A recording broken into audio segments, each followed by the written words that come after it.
Prince of Persia, the latest adaptation of a video game from the producer of the Pirates of the Caribbean series, who in the screening that I saw, came on stage to introduce the film, which was a bit of a dark moment for me. The film's directed by Mike Newell, who many people know as, the guy who made Four Weddings and a Funeral. He also had a go at the Harry Potter movies, which is why I suppose he's now been given this big fantasy blockbuster to helm. It's set in a sort of a land far, far away. There may be some sort of historical background for all this, but essentially what you need to know is that Jake Gyllenhaal's character it speaks with an English accent. And let me say, for the record, right from the beginning, that Jake Gyllenhaal's English accent is much better than Russell Crowe's English accent, despite the fact this is obviously set in the Middle East. And the story is he's a young street kid who is taken on by the king, adopted as his son, then grows up to be spectacularly buff. I mean, Gyllenhaal has definitely got off his horse and drunk off his milk, and he's been pumping some iron because he looks fantastic. He's in the got the full six-pack. I am amazed by how actors physically transform. I mean, it's one thing saying, Robert De Niro putting on all that weight for Raging Bull. Well, I can do that. That's not clever. It's drink more beer. Exactly. It's turning yourself into Brendan Fraser. Exactly. So, but in this Pizza Boy, as we shall now refer to him from anyway. So the story is, he and his brothers are out sort of sacking towns. They arrive at a holy town. Jake doesn't think we should sack it. The brothers think they do. They should do. They go into the holy town. They sack it. They take prisoner Gemma Arterton, who's going to be a sort of trophy bride, and in the process come into possession of a dagger which controls the sands of time. Hence, Prince of Persia, Sands of Time. I've turned to Jimmy Savile. Sands of Time, jewellery, jewellery, jewellery. Here's a clip. My loyal subjects, the whole world grieves at the death of our beloved king. We are all stricken by his loss.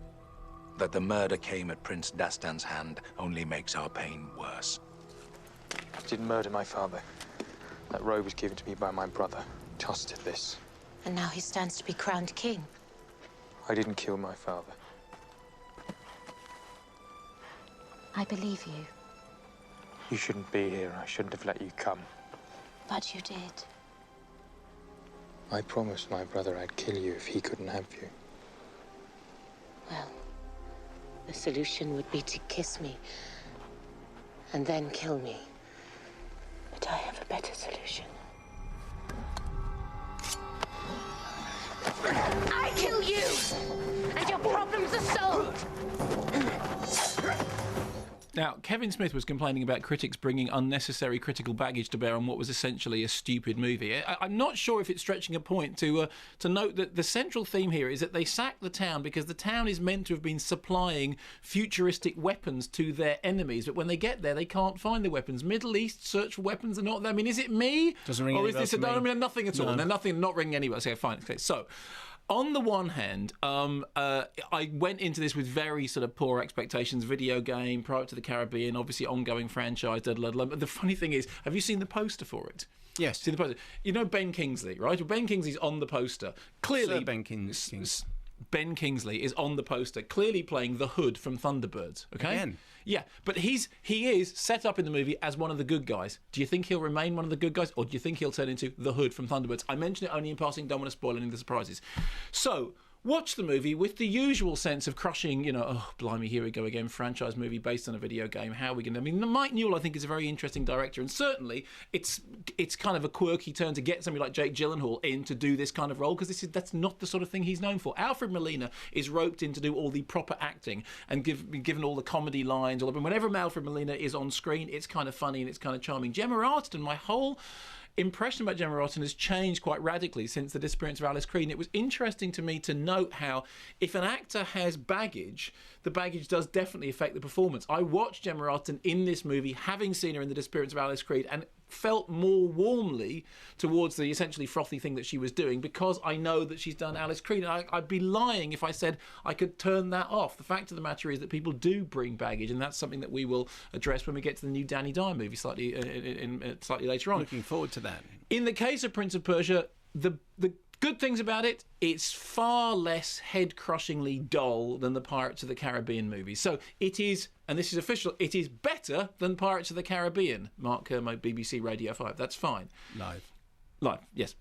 On the downside, it is one of those movies in which it is an adaptation of a computer game, therefore it really has no narrative structure. There are huge sections in which everything stops and everyone explains the plot to each other. Somebody says, OK, fine, in order to do this next bit, what we have to do is this. You have to get the Orc of Throng and put it into the diddly bang bong while I always find that quite helpful when they just stop and tell me They what's literally happening. stop and go. But it's exactly like the computer game level. Okay, you level 3. On this level, you have to put this bit into that thing whilst jumping over the and then Jake will do it, and his six-pack will do it.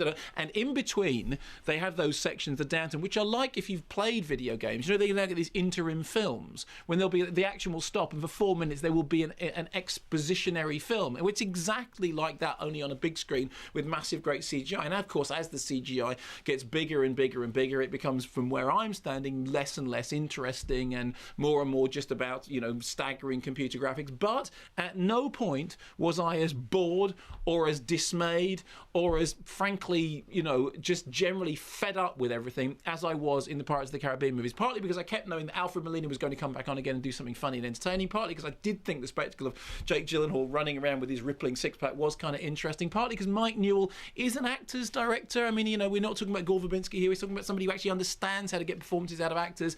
And I think that, having gone in with very low expectations, I was just moderately fed up, which is pretty good.